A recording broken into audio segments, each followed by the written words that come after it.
కొంతమంది మాటలు వింటుంటే, కొన్ని కామెంట్లు చూస్తుంటే అబ్బో భవిష్యత్తులో ఇలా జరగబోతోందేమో, ముందుగానే ఈ మహానుభావుడు కామెంట్ చేసేసాడు, ముందుగానే మనకి హింట్ ఇచ్చేశాడు, ముందుగానే జాగ్రత్త పడండిరా అని చెప్పేసి ఒక చిన్న క్లూ ఇచ్చాడని చెప్పేసి మనం అనుకుంటాం కదా. ఇప్పుడు కొన్ని కామెంట్లు, కొంతమంది చేసినటువంటి వ్యాఖ్యలు చూస్తుంటే అలాగే అనిపిస్తుంది. ఇంతకీ ఆ మహానుభావుడు ఎవరంటారా? ఇంకెవరు, the great Andhra Pradesh deputy speaker Raghu Rama Krishna Raju. ఆయన తాజాగా చేసినటువంటి ఒక కామెంట్ వింటే, దాని గురించి పరిశీలిస్తే ఊరక కామెంట్ చేయరు మహానుభావులు. దీని వెనక ఏదో అర్థం ఉంది, ఈ రకంగా ప్లాన్ చేస్తున్నారేమో, ఈ రకంగా అయ్యేలాగా చూస్తున్నారేమో, ఈ రకంగా అడుగులు ముందుకు వేస్తున్నారేమో అని చెప్పేసి అయితే అనిపించక మనం. సరే, ఉపోద్ఘాతం పక్కన పెట్టి అసలు ఆయన ఏం కామెంట్ చేశాడనేది చూస్తే, తాజాగా ఒక మీడియా సంస్థతో మాట్లాడుతూ ఆయన ఒక చిన్న కామెంట్ చేశారు.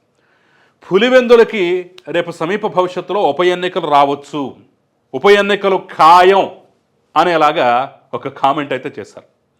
దీన్ని చూసిన తర్వాత, విన్న తర్వాత అందరికీ అనిపిస్తుంది, అబ్బా ఊరక కామెంట్ చేయరు మహానుభావులు, గట్టిగానే ప్లాన్ చేసినట్టున్నారే, ఏదో జరిగేటట్టుందే అనే ఫీలింగ్ అయితే కలుగుతుంది.